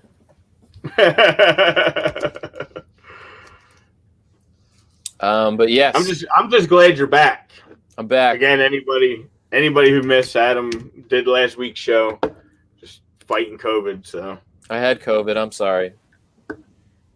No, he's Independiente. Oh, Independiente. Independiente. Interesting. Okay. He was at Atletico. Every time I could try to say at Atletico. At Atletico. Yes, he was there, and then City, obviously. Right on. City was 2011. So that's he said that's the only stop, really. I mean, again, comfortability, I guess. I guess. Yeah, there. I don't know, but so we're in the second half. There you go. Independiente. So we're in the second half mark here, the Prem. We got games rolling on Tuesday back in the league. We got 3 on Tuesday. We got Sheffield hosting Newcastle. We got Burnley hosting Man United. And we have Wolves welcoming Everton to the Molineux on Tuesday. And like I said, Wolves are struggling to find some scoring with Raul Jimenez being out, and now Daniel Podence has a calf injury. He's out for at least a month, they said. So they recalled Patrick Cutrone back from loan from Fiorentina, hoping to get some type of spark on the offensive side. Hopefully that goal by Traore gets him rolling again. I know he's been very strange season for him. Very strange season. Yeah, very, very. He's back in the dreads, cornrows. I saw he's not rolling with the pro. Maybe that's what the issue was. He was on fire last year. With the goatee and the dreads, he's fantastic. Clean shaven fro, not so good. Yeah, so you gotta know what works for you. Look good, feel good. Guy. Yeah, look good, feel good. But yeah, I don't know. I mean, Everton's still playing well. Oh yeah, I guess so. I mean, again, we said they got Hamas back now, so he got his feet under him today in the FA Cup game.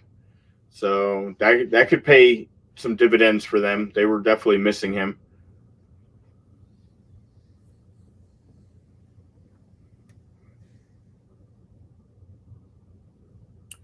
Uh-huh. Ozil to DC. It's going down. DC's, I believe, still looking for a coach as well. I saw they asked David Wagner and Eddie Howe if they would be interested in coming over to coach. Wow. And they both apparently said, no, we want to stay in Europe and find some coaching. Maybe they should call Wilder because he might be looking for a job soon. I think we might see Eddie Howe fill in at Sheffield. Yeah. That would be interesting. Oh, wow, the mighty have fallen. Chris Wilder, if you don't get a win here soon, bud. So this is going to be really interesting. So with these games coming up, you would figure United beats Burnley. You'd figure that, yes. You would figure. So just for say, United beats Burnley, correct? So that would put them at 36 points. That would put them ahead of Liverpool, and Liverpool does not play until they play United on the 17th of January. Right. So now they would be even in games, and these two would play each other, and Man United could possibly have a 3-point lead going into that game. It's a nice little 6-point swing possibly coming up. So we definitely have to have Lord Walker on next weekend if he's available.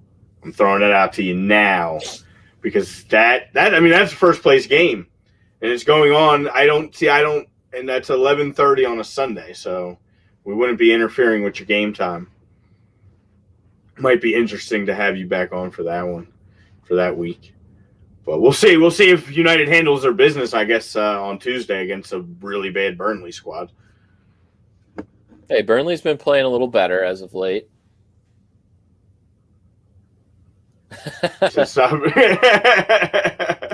I don't like it just as much as the next guy. And like I said, I've said before, and I'll say it again. Is it good for the Premier League when United is doing well? Yes, it is. As a whole, it always just seems like things are normal, I guess, when everybody's looking for some kind of normalcy in the world again. Things are kind of normal when United is a competitive team in the Premier League. But do I enjoy it? No. Like, I don't enjoy it. No, I don't enjoy it when Liverpool is. Like, there's only room for one red team, and we're not anywhere near the level of either of them right now. So I was going to say, I mean, Wednesday, Villa and Spurs are supposed to play. Again, I guess we have to stay tuned for that to see what happens with Villa's first team, if they're going to be able to play or they're going to have to roll out their U20s again. So that really depends, result-wise, depends on what happens there. But, I mean, again, it's a big game for Villa. If they can somehow get their first team healthy and allowed to play. What else? City and Brighton, that should be pretty much in the bag already for City, since Brighton, I think they're doing worse than they did last year. And I think that's possible. I had them going down last year, if you remember. I thought they weren't going to be able to sustain, and after the break, and well, fortunately for them, or unfortunately for some other teams, it went a different direction, and they were able to do just enough to stay up. But they're only 3 points clear of Fulham right now for the 18 spot. So stretch out time for Adam. Oh, I got to move down. Cramping. Yeah. No, Brighton did enough last year just to they got enough draws to be able to stay up. And then Graham Potter got an extension, which again, he's very Chris Wilder, like a typical English coach. It's like, he's a good motivator of men, I guess, but that only goes so far. And of course, we know that in this city. It's interesting. I'm looking at the table here, and the 4 bottom teams, which is Brighton, Fulham, West Brom, and Sheffield, are all winless in their last 5. And only a few even have draws. Fulham and Brighton are the only ones with draws, and that's why they're at least in double digits as far as points, and kind of staying as a small outside chance of. I feel like one of them, Brighton, Fulham, and maybe Burnley, are kind of like going to be vying for that last relegation spot. I mean, Fulham plays Chelsea on Friday. Yeah. So, I mean, It's a good time to play Chelsea, for God's sakes. Yeah, but I think Chelsea's going to be a little fired up too. I think they got to be. I mean, Frankie's going to be fired up, but he's not stepping out on the pitch. That's true. He's been fired up, but geez, Pulisic's been fired up too. He's trying to do everything. Yeah. But again, when you're not getting scoring from your $70 million man and your other $70 million, $80 million man's not even playing, that's cause for concern. And as Eddie would say, you're not playing your best goalkeeper, so troll. Kepa troll. Kepa is more lost out there than I would be, probably. Mendy looked so good when he first got there, and I don't understand. Like, his he seems out of position on occasion. Yeah, it's like maybe it's something with gelling with these defenders or something. I don't know. Yeah, it's called Thiago Silva at like 35 years old. Yeah, he hasn't looked good. He's looked good in the bad and good in the bad. And relying Arsenal gets to play Palace. Yeah, that's another London derby. Bunch of them this week. I don't want to because I don't want to jinx them, because every time I say something and I get excited, but like there's a good chance for 4 in a row. You should beat Palace. 12 straight points. And I can't believe I'm saying that. You're at home against Palace. Palace is 14th. They've won 1 out of their last 5. Like, Arsenal, this is another one. You got to win this one. But this is such a typical Arsenal blunder again. Like, they get rolling. They're moving up the table. They're playing a bad team. They're at home. Like, these are points. And I feel like this is where they start to, this is where Arsenal just has been Arsenal lately. So I'm not even going to say it, but yes, they should absolutely win this game. They better win this game. They win this game, and it could project them, vault them into the top 10, possibly, depending on what else happens.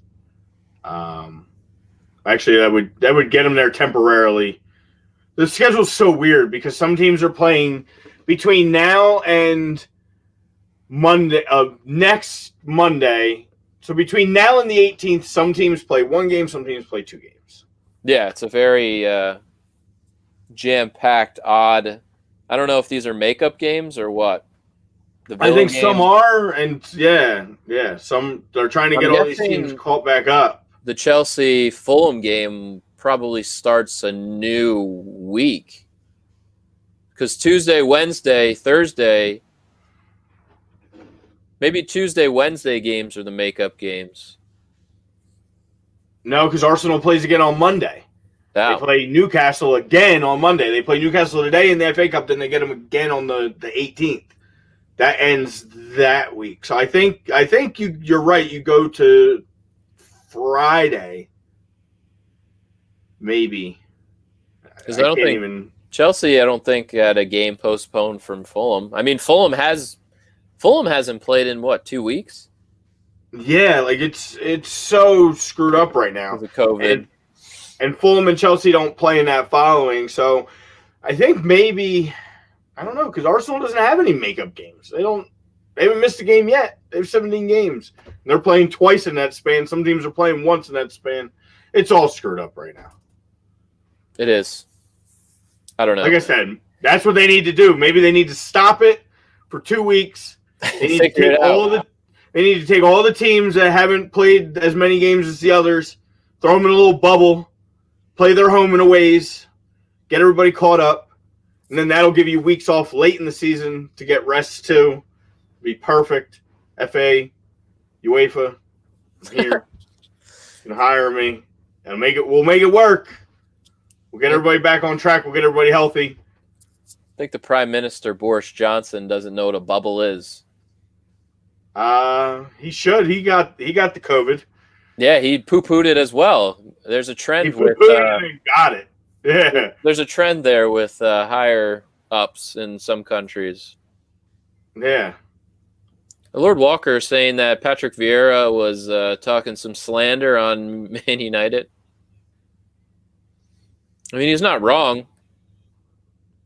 Backs up my claim that Man U is. We even joked about it. The first PK in 2021 was a Bruno Fernandes PK.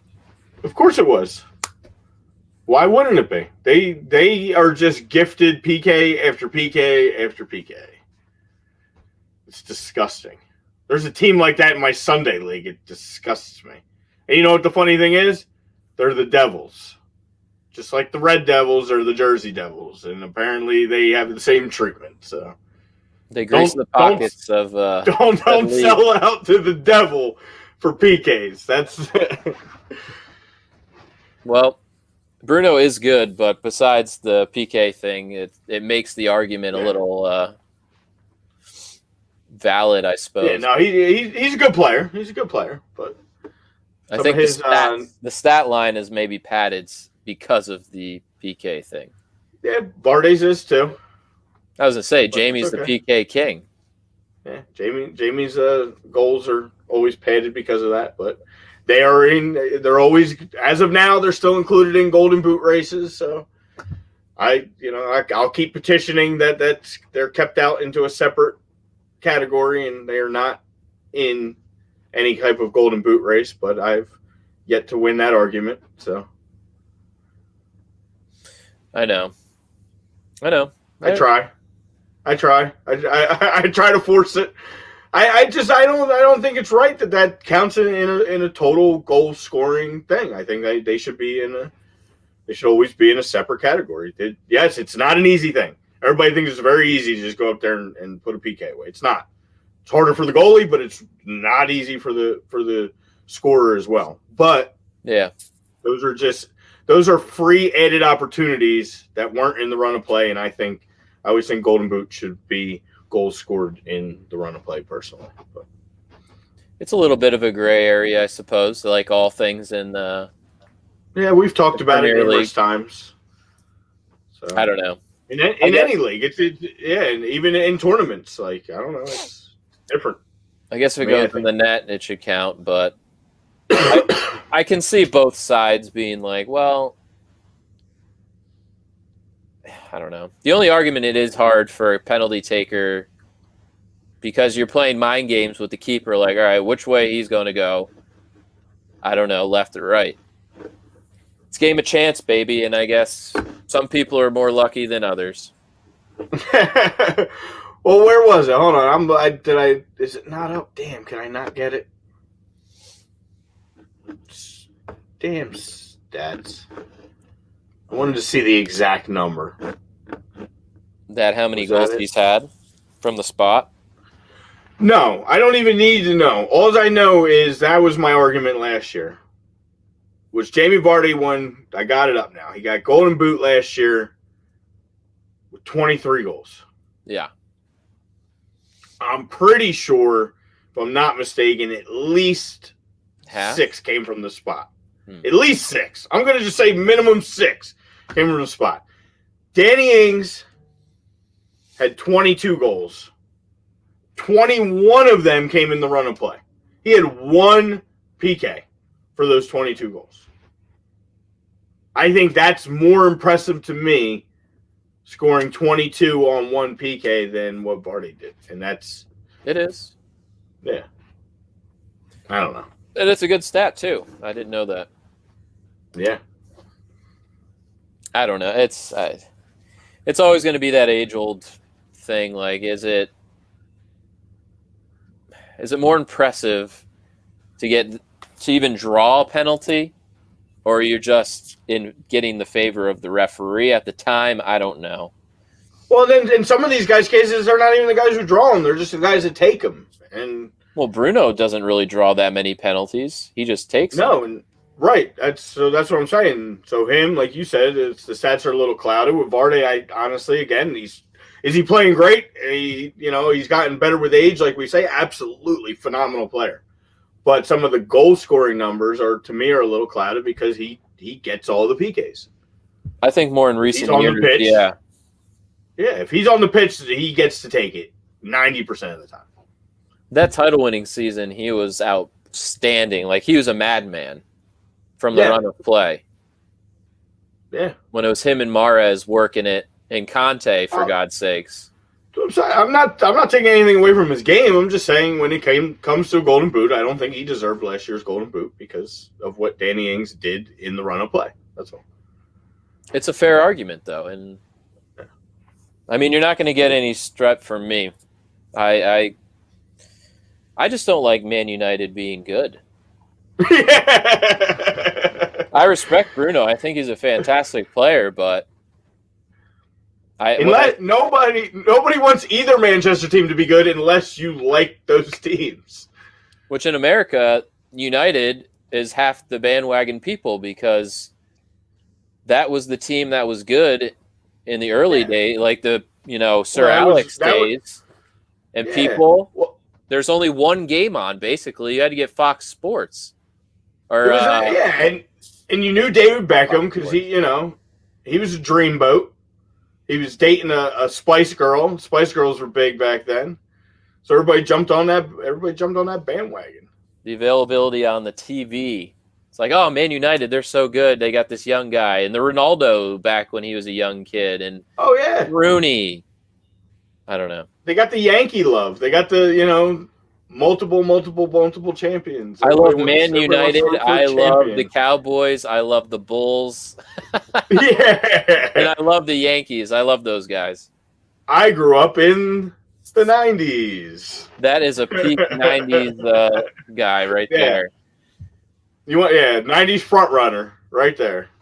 Oh man, makes me laugh. But before we get out of here, Eddie, can you explain the Donny van de Beek buy?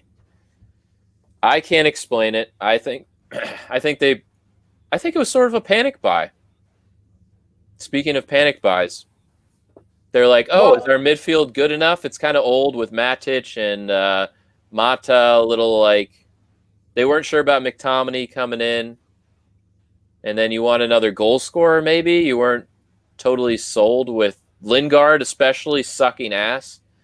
Certain guys just aren't ready right off the jump to step in and be, in the Prem. It's not an easy task to just come from wherever, whether it be Ajax or anywhere. As good as you are there and as good as a player you are, this is a whole different beast, man.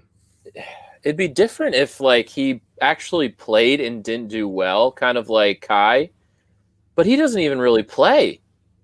Well, maybe it's a development thing. Maybe they see something in training and they say, "Hey, you know what? We got you for a couple years. We got a couple guys that are kind of at the end of their time here. We're going to play them.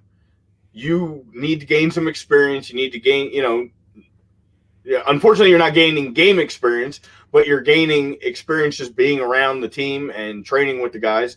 And when the time is right, you will get your opportunity."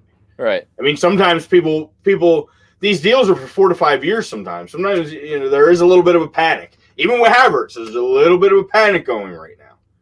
But it doesn't mean it's a dead thing. The kid's a great player. He's got talent.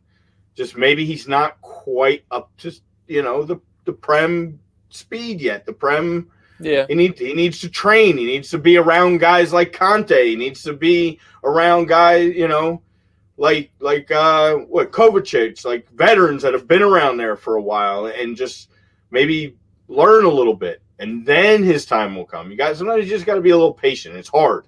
We're very impatient, all of us that do this, the fans, everybody. You spend $70 million on a guy, you want results and you want it now, but it's not his fault that you spent that. You know what I mean? Like, it's not his fault that he worked hard and that's what you offered to pay him. So he took it. Nobody's not going to take the money. Now you got to be patient and let him put the work in and give it a little bit of time. Sometimes we kill these guys too quick and some of them just can't handle it and they have confidence issues. And I'm not even going to reference who I'm talking about, but anybody that's still listening in this area knows exactly as well who I'm talking about. It's in sports across the board. Sometimes you just gotta give these guys a little bit of time.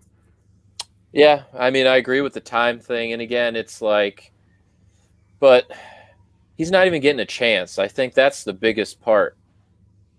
I think that's the only difference. It's like if he was getting time and he was not performing on the field, like that's one thing to be like, well, why did we even buy this guy?